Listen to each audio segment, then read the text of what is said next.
Hello everybody, my name is James, hope you're doing well and welcome back to another video. And while following the Las Vegas Grand Prix, there is huge news for the title and we're just going to get straight into it. If you enjoyed the video, make sure to leave a like and subscribe for more Formula 1 content. Also make sure to follow me on X at James's Pit Lane, I'll leave a link in the description, but let's jump straight into the video. Now, following a Grand Prix, what I normally do is do a race recap, give some comments from the race winner, and then speak about other talking points during the Grand Prix. Well, this is my race recap. Max Verstappen won, that's it, that's all I'm going to say, because there is a much larger thing happening following the Grand Prix, and it involves both McLarens of Lando Norris and Oscar Piastri. Now, Norris finished the race in P2, Piastri finished the race in P4, but we saw towards the end of the Grand Prix, Norris ease off massively. I mean, he lost so much time to Verstappen and was at risk of losing P3. He was losing over a second a lap. It looked like some sort of fuel-saving issue. Still, though, Norris managed to bring the car home in P2, but following the Grand Prix, Sky Sports F1's Ted Kravitz announced that he believed the result of the race may be in doubt, with him saying, "I've got to tell you that Lando's car is under investigation by the FIA.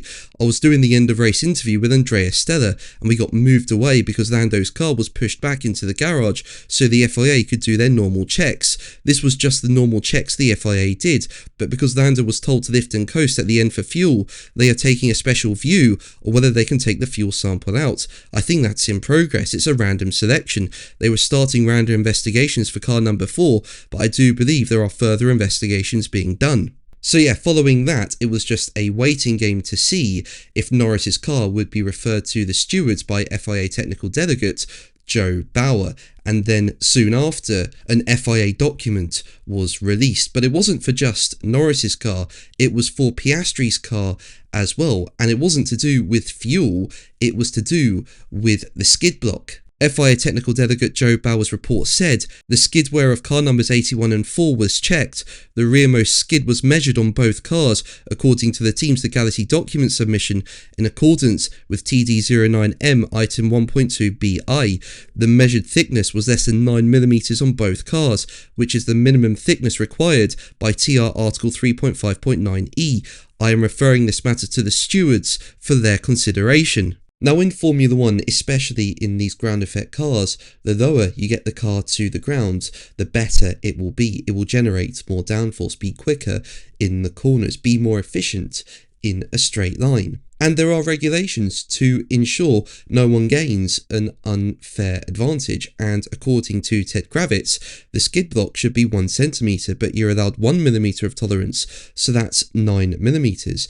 And well, when you look at the report, both Piastri and Norris's car were below 9mm. So yeah, there was a breach of the rules, and now it's been confirmed that Norris and Piastri have been disqualified from the Las Vegas Grand Prix. Sorry it's taken me a while to get out this video. I was just waiting for the official disqualification verdict, and now that has come in. 2 verdicts were issued, one for Norris and one for Piastri, but it said the same thing. It said the rear skids were measured and found to be below the minimum thickness of 9mm specified under Article 3.5.9 of the technical regulations. The relevant measurements were RHS front 8.8mm, RHS rear 8.93mm. The rear skids were remeasured in the presence of the stewards and the 3 McLaren representatives, and those measurements confirmed that the skids did not comply with the regulations.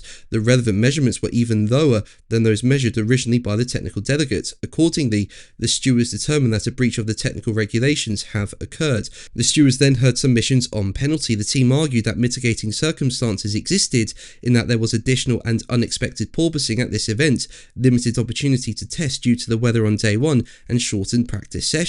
Further, the team submitted that the degree of the breach was lower than prior breaches of this regulation in 2025. The FIA argued that unfortunately there was no provision in the regulations or in precedent for any penalty other than the usual penalty, i.e. disqualification.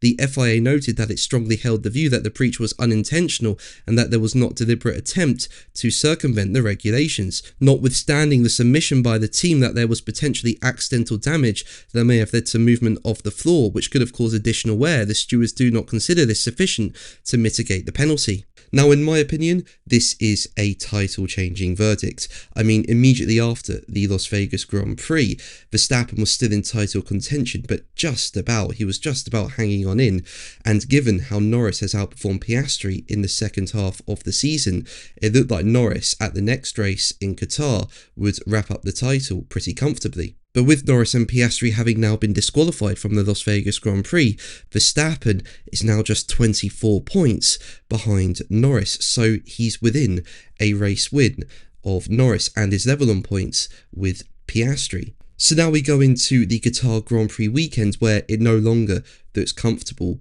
for Norris. Verstappen has been in great form in the second half of the season, and while Norris is still in pole position for the title, Verstappen now has a real chance of winning the title if he delivers a strong weekend in Qatar. So it's unbelievable how things have changed. But that's going to be the video from me today. Thank you ever so much for watching. Make sure to like and subscribe for more videos, and until the next one, take care. Bye.